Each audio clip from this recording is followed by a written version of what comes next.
Hey guys, welcome back to the channel. Today I've got a very special video for you. We're going to be unboxing the ASUS Maximus X Formula. This one right over there. Now, what's so special about this board? Well, it has integrated water cooling. So, you know how you typically do a hardline water cooled build, for example. This board actually has the integrated water block on the board itself. So that it will probably save you about maybe, let's say, between 1.5 and 2,000 Rand.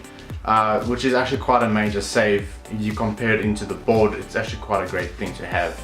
I know when we did Project Iris over here, we used the Maximus X Formula. So I'll just be talking a little bit about the comparison between the two boards. Of course, unboxing this new one, which I'm so excited about. What we're going to be doing is just taking a look at it inside, and we can see, you know, what new things you get with the Maximus X Formula. So without further ado, let's take a look at this brand new beauty. So here it is, the Maximus X Formula. So now if we take a look at the packaging, you know, I'm really in love with how the box opens. Check here. So now you open it up, you can see there, welcome to the Republic. What I want to do is, let's take the board out. We'll get to this now. And take a look here, check out all of these stickers. I know, for me, I'm not one that likes to sticker bomb everything, but taking a look at all of these stickers nowadays kind of actually makes me want to just go ahead and just stick everything in my chassis with this now. Your warranty information. We have our quick start guide, manual. What I love a lot, still using it from my previous Maximus board, my Maximus X Formula, is the coaster. You know, sitting at the PC, doing your work, and this always reminds everyone else around you that, you know, they're peasants, you have an ROG board. Really cool. So if we look inside here, we got the ROG case badge. Very thick badge, and it feels like it's metal as well. Yes, it's metal. Very, very nice. I like this a lot. Of course, if you're in America, you'd probably be using cable mod. Well, for us in South Africa, it's Beyond Customs. They do very high quality cable sleeving. So for me, I won't use this, I'll be going to Beyond Customs. But it's very nice that they still include this if you want to use cable mod cables. Really, really cool. Remember guys, don't throw the software away. They have all of the software on here that took a lot of R&D to do. It's not just your motherboard drivers. There's a lot of extra utilities on this disc. So just remember, don't throw this away. This is very important. We take a deeper dive into this box. Check at that. And also, check out this side. I have two sides with extra items inside it, which I'm very excited about. So let's start on the left hand side. We will have all of our SATA cables.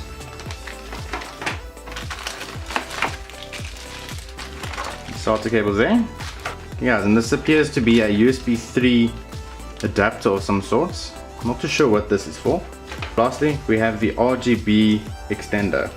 So what this is you would plug your RGB strip onto the one side, and you plug the other side onto the motherboard. And moving on to the right hand side, oh wow, this is really cool. We have the new Wi-Fi antennas for the Maximus X Formula. Let's open these up and take a look.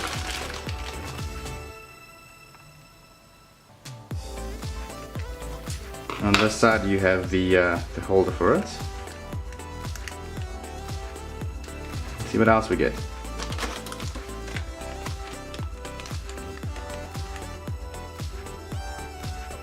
Appears to be a pinout adapter. We also have a high bandwidth SLI bridge, quite a sturdy one. And then to add to that, this will help you guide the CPU properly into the motherboard without bending any of the pins on the board. So what this does, it allows you to mount this directly to the bottom of the board. I'll show you in a minute. It's mounted to the bottom of the board. You'd screw it in there and there, and this would actually stand upright, and then you would use the rest of the clips here to actually mount your M.2 drive vertically on the board. This also helps it with a bit of cooling, so you can have passive air passing over the M.2 drive to help it cool down. Now what I love about this board is, like I mentioned earlier on, we have the integrated heatsink right here. Now these have these little covers on here. We just undo these. And you'll see you can put a little water block fitting right there and over there. Now you can you can have it where this is the inlet, this will be the outlet, or inlet and outlet there. Doesn't really matter. But what really matters here is that, you know, with the Formula series, you actually now have the integrated water block. That for me is a very big deal, as I'm always doing new water-cooled builds. I'm always trying to have these really extreme looking loops here. So for me, this is really important to have integrated to the board. Otherwise, I'll have to go and buy a massive monoblock.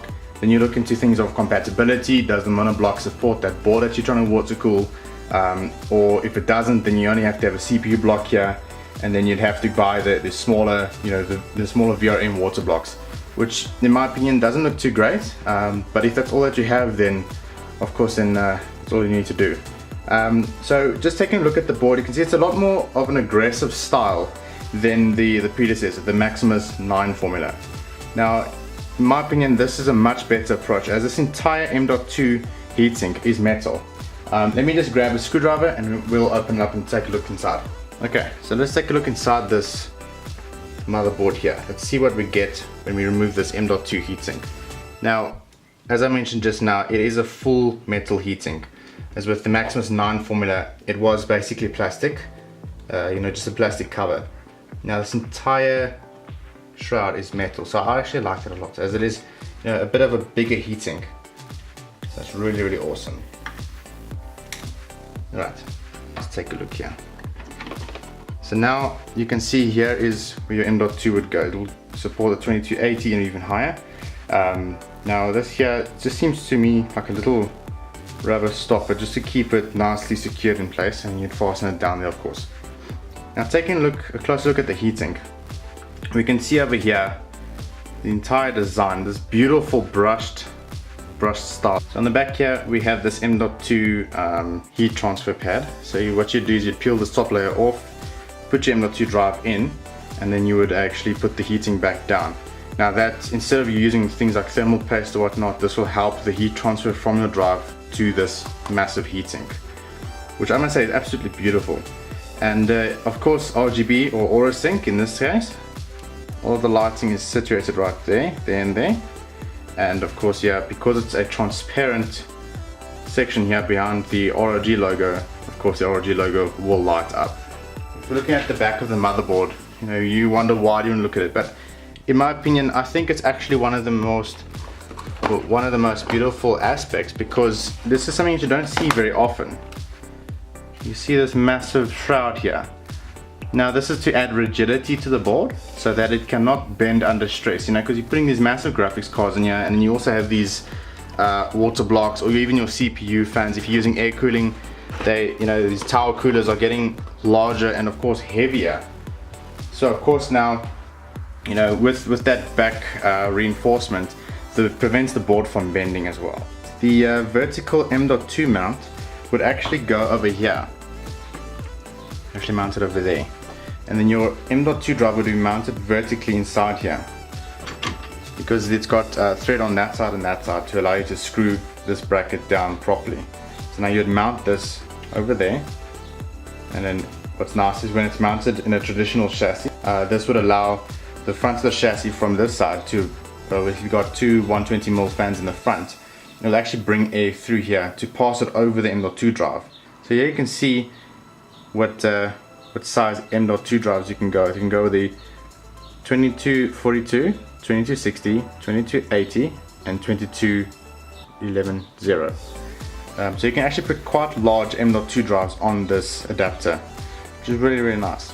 The same size of course goes underneath the metal M.2 drive heatsink, so you can also go up to 22110. Taking a closer look at what the board can take, with regards to RGB, you have a RGB header here and here. You have two additional headers just next to that one. The traditional onboard M.2 drive sits right here underneath the metal heatsink. And for the onboard I/O, we got 6 SATA ports right here. We got USB 3 input here, USB 3.1, our traditional 24-pin power supply, start and reset right over here, quite nicely hidden, and of course our Q code